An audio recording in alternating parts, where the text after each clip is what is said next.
welcome to Wesley Impact. In my thinking later in the show, I'm going to be talking about Jesus' teaching on a well-fitted yoke. We'll take a look at Wesley Mission's work through our youth services north of Sydney. And in the midst of all the TV hype on the next big thing in the entertainment industry, we'll take a peek at what's behind this insatiable desire for fame. At the age of just 11, Naomi Streamer knew exactly what she wanted to be, a star. And just like her idols, Celine Dion and Mariah Carey before her, Naomi was on track to fulfil her childhood dream of becoming a professional singer, signing her first recording studio contract at the age of just 18 with Sony. What followed was a roller coaster ride of extremes, which are all detailed in her autobiography, Backstage Pass. Naomi, it's good to have you on the show and to talk. Thank you. Look, you discovered early on that being a singer was big business. Oh, yes. And I had no idea when I first decided I wanted to be a singer that they even existed. But as soon as I turned on the radio when I was 11 years old, and I knew that you could do this international thing and be on television and have these huge stadiums full of people, I was like, yes, that's what I want to do. I want to sing for all these people, and I want to travel the world, and I want to be on TV, and I want to be on the radio, and oh yeah. But you were living at that time in a pretty remote place, Yes. if I put it nicely. In that place in Nova Scotia, you, up to that stage, you'd never really been tuned in at a very, very young age to television or radio. No, because when I was growing up, we didn't have TV, we didn't have radio. So for me, discovering this whole universe was brand new. But I was on the farm, you know, we had a garden, I milked goats, we collected eggs. So the dream was a little far away at that point in my life. So it's just miraculous. So when you began to realise something of that dream, that would be wonderful. But you see, the dream started to fall apart a little, didn't it? How did you feel? Because faith has been so much a part of your background and upbringing.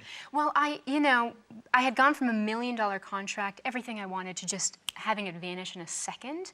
And for me, it was God had failed me because he had taken me up to this point. I truly believed, you know, God, you've blessed me with this. Why would you take it from me and not see it through? So I thought God deserted me. He left me. He just couldn't be bothered with me. And why me? Because I've done all the right things. You know, I went to church. I read the Bible. I've been a good person. So it was very frustrating because I thought God owed me that. So it was, if you like, a faith challenge, really, the very experience you were going through. Absolutely. It really tested my core because a lot of people in the same situation would have turned the other way, rejecting God, just kind of making a mess of their lives, which we see happen often. But for me, it was, I had such strong, deep roots in my faith that I wanted to battle it out with God. I demanded an answer. And to give people a perception of where you are, you were rubbing shoulders then with Carlos Santana and Randy Jackson. What was that world like? Oh, well, it's exciting, and, you know, there's money, and there's power, and there's everything you can imagine is right there. And when you're with all of these people, you're so close to it. And everyone was promising that I was going to be the next one. I was going to be the one lined up for it. And so that's why every time that I got so close and then it was ripped from me, I really just was so confused. Now, you said the as it were, the higher up that pathway or that pole that you climbed, the emptier you felt. Yeah. What do you mean by that? Yeah.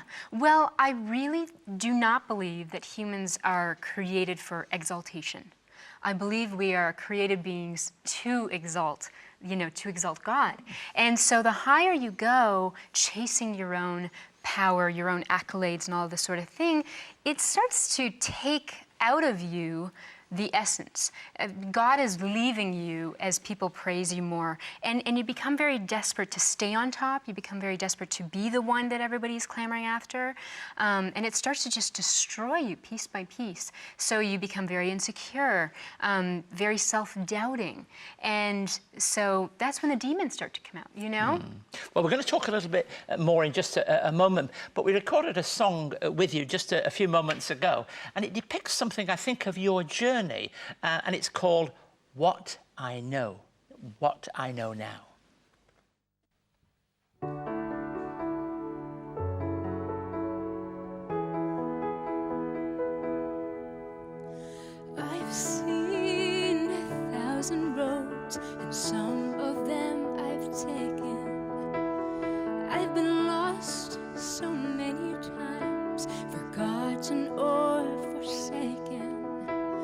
tried to go the way I thought that things would be the way I want, but heaven knows I was never satisfied.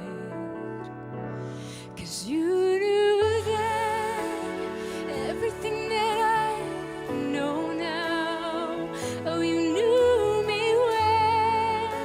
I couldn't find my faith, I couldn't keep from falling down. You were the light I didn't know I had, just waiting to be found. You had my heart, 'cause you knew then everything that I know now.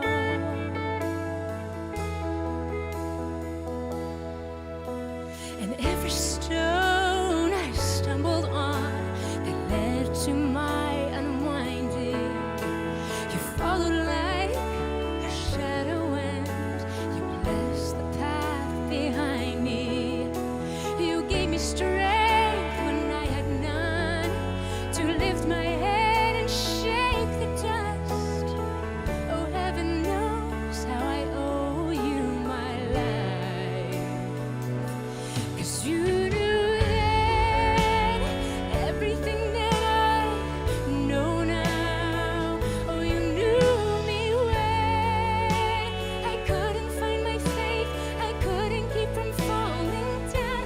You were the light I didn't know I had, just waiting to be found. You had my heart, 'cause you knew then everything that I know now.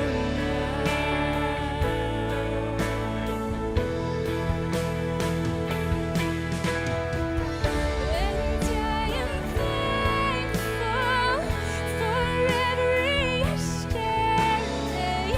Oh, I am thankful for all you gave and took away. I see the beauty of every mess I made and bless it all. Lord, you bless the way. 'Cause you knew then everything that I know now. Oh, you knew me well. I couldn't find my faith, I couldn't keep from falling down. You were the light I didn't know I had, just waiting to be found. You had my heart, 'cause you knew then everything that I know now.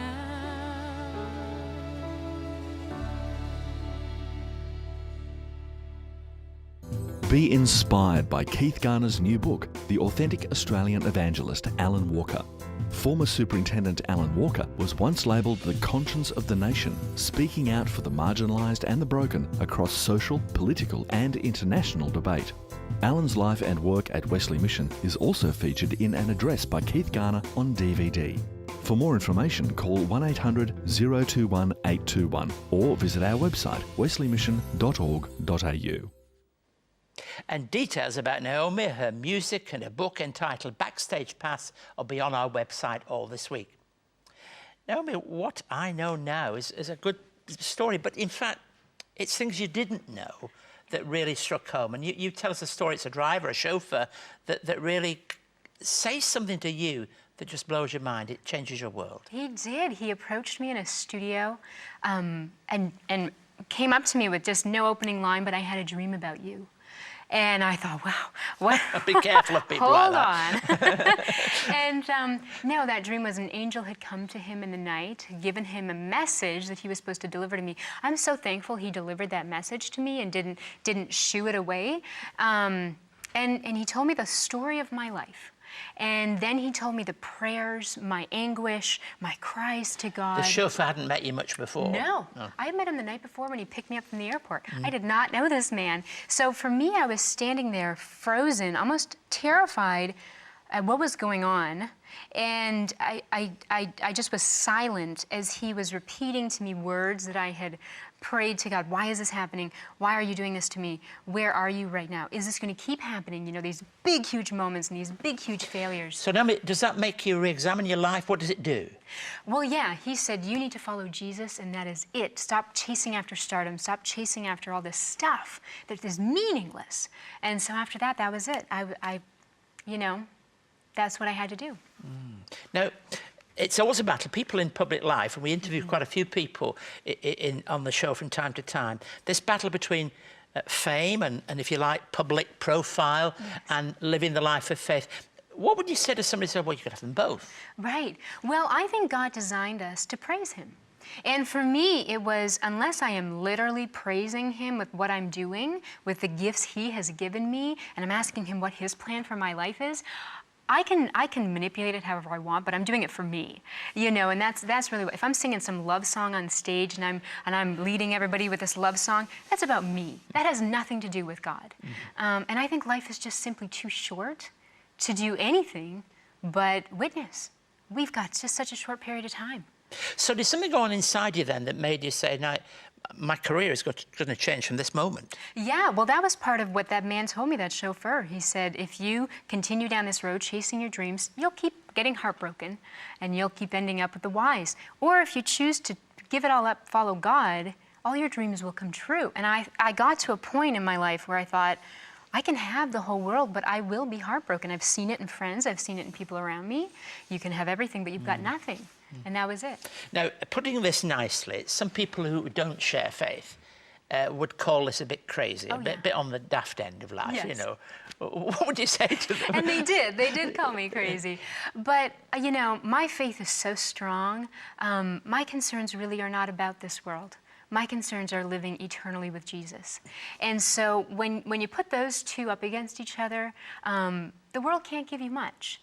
And Jesus gives you everything, and that's what I wanted. Look, something I do want to add in here is really, look, your parents have been a big part of your life, haven't they? Do you think some of the things that they laid down in your life have really borne fruit now? Oh, yes, absolutely. You know, my parents always supported me. They never told me no, like, don't do that or we'll desert you. Never did that. But through their support, my dad always being like, is this morally sound, Naomi? They kept me on track, and now every time I do a concert, they say we couldn't be prouder. And to me, that means the world, because I can see the whole full circle. It's come full circle. And concerts is part of the reason you're in Australia, because you've been in New Zealand doing a tour there, and you're going to do that here in Australia. And really, the chief aim of those concerts is to communicate Jesus to others, isn't it? That's it. The world has nothing, but Jesus has everything. And that's really, I would have said to you in one sentence, tell us what it means, and that says everything, really, to those watching. We're going to be back in just a moment, but thank you very much for sharing with us in this way. It's been 200 years since the first Methodists met in Australia. To celebrate 2 centuries of faith and pioneering care, CEO and presenter Reverend Dr. Keith Garner takes us back to where it all began. But we don't begin here at the heart of London. We begin in a town in the north of England. In this fascinating narrative, Reverend Garner chronicles the history of the life and times of the founder of Methodism, John Wesley. This fresh and thought-provoking documentary takes us on a journey throughout the United Kingdom, beginning in John Wesley's hometown of Epworth. John Wesley was born here on the 17th of June, 1703. This 1-hour DVD travels onto his education years and beginnings of social justice in Oxford, to his final years in London. For more information on John Wesley, the man and his mission, call 02 9263 5555 or email us at impacttv@wesleymission.org.au. Today we highlight Wesley Mission's heart to come alongside young people when all of life's hopes and dreams seem so far away. Our youth services in Newcastle support young people from 12 to 25 and have been informing, educating and empowering them since 1965. This is Elisha's story.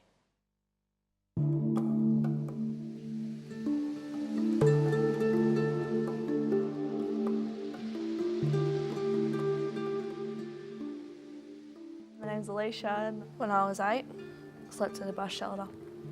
That was when I was first in the streets. Decided to leave after pretty much been violated in my own bedroom by mysterious people who I wouldn't really know. That was really hard on me, so I ended up jumping from my mates' houses, couch surfing and going back home every now and then to get more clothes, getting away from my mum. And it was off and on until I was about 16, and when I was 16 I was living with my dad and my stepmum at the time. I ended up leaving there because after I left there I was in the Nexus ward for really high depression and nearly committing suicide. This place used to be my winter home when I was in the streets. I used to put a candle up here for a bit of light here, and in the corner down there I used to put another candle there with a pillow on the corner there with a blanket on the bottom and a sleeping bag. When I used to live here I used to think, am I going to wake up? Am I going to get woken up in the middle of the night by a stranger? Or am I going to die because of not enough warmth for my blankets or clothes? I met Alicia when she was about 16. Like, she would come here with friends, but she didn't engage straight away. Like, she would come in, you say hi, and how you going, do you need any help? She'd go, no, I don't need any help. You know, so it took, and I think it was a trust thing. And so when we finally built up some rapport, she started to tell her story. Basically, her mum is an alcoholic. Alicia didn't have the boundaries or I guess the love and care that you'd normally would want in a family, and she was kicked out of home and shoved around to do like Western Australia to other relatives, you know, so she was basically unwanted by her mother, and I guess that's why she ended up on the streets. I was struggling to get accommodation because I was living in refuges when I was pregnant. I was ringing up different refuges and all that sort of stuff. I always got thrown back because it was either too many people who were in there and there's not enough room, or I wasn't the correct category because I was too old to go to a youth refuge, or I was too young to go to an adult refuge. One of the things I've learnt with Wesley Mission that you can succeed, doesn't matter who you are, and you've always got someone to talk to here that's always supportive. I feel happier. I feel like I can achieve more. So that's why I'm going to try going back to TAFE. When I think of Wesley Mission, I think of hope, happiness, support. Wesley means to me my life. If I didn't have them, I wouldn't be here.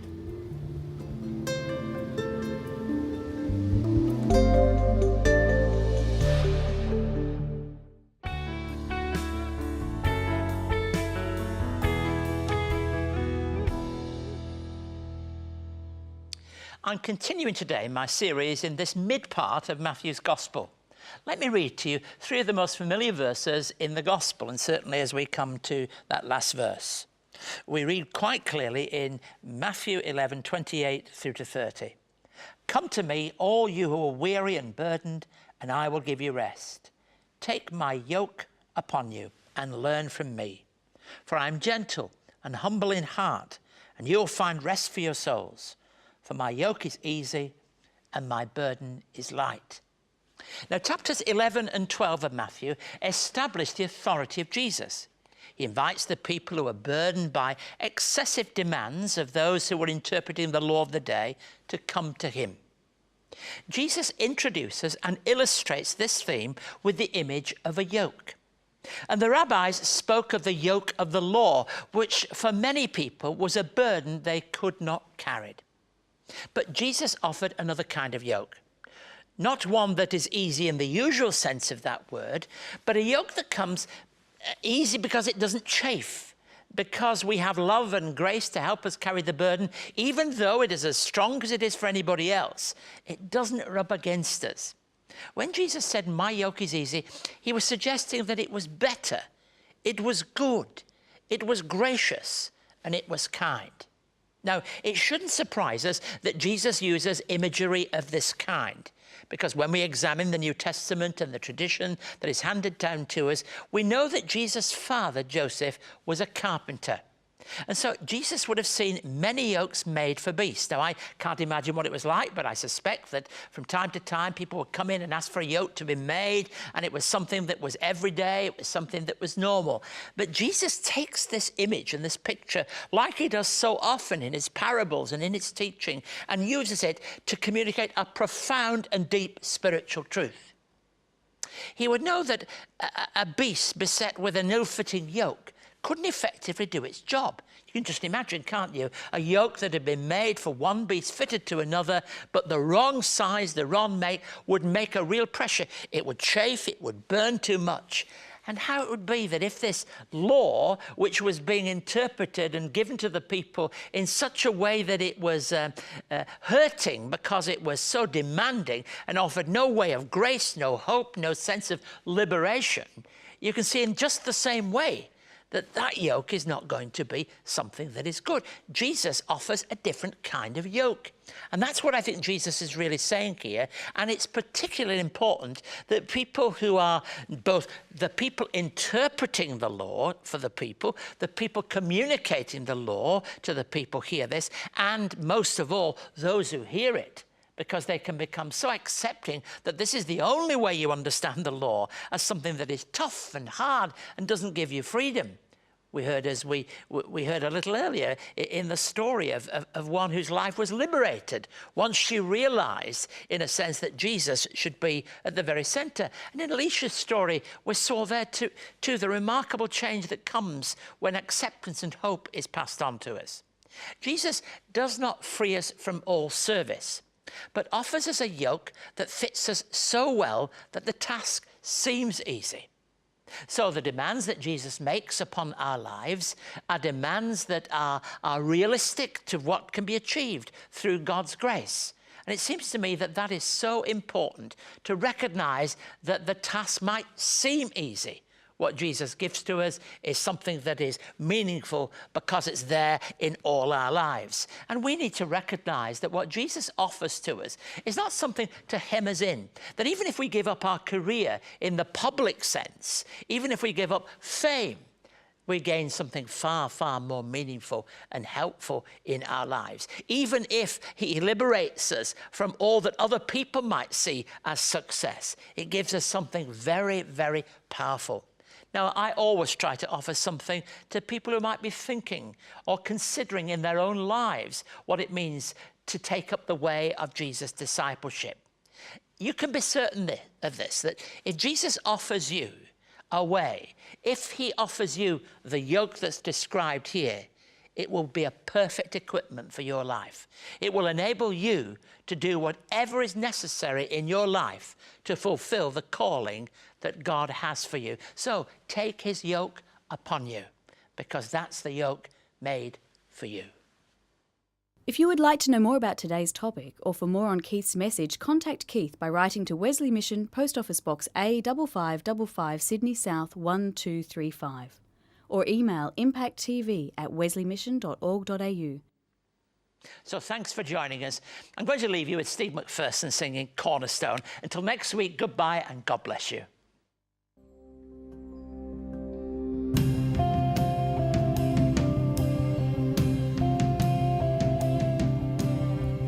My hope is built on nothing less than Jesus' blood and righteousness. I dare not trust the sweetest frame, but wholly trust in Jesus' name. Christ alone, cornerstone, weak made strong in the Savior's love. Through the storm, he is Lord, Lord of all.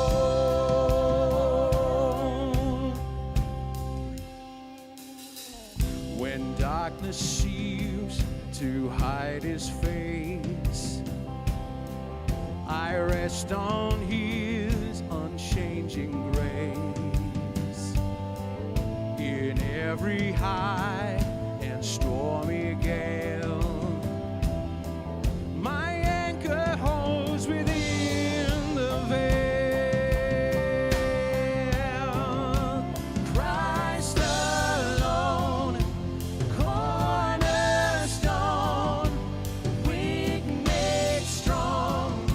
the same.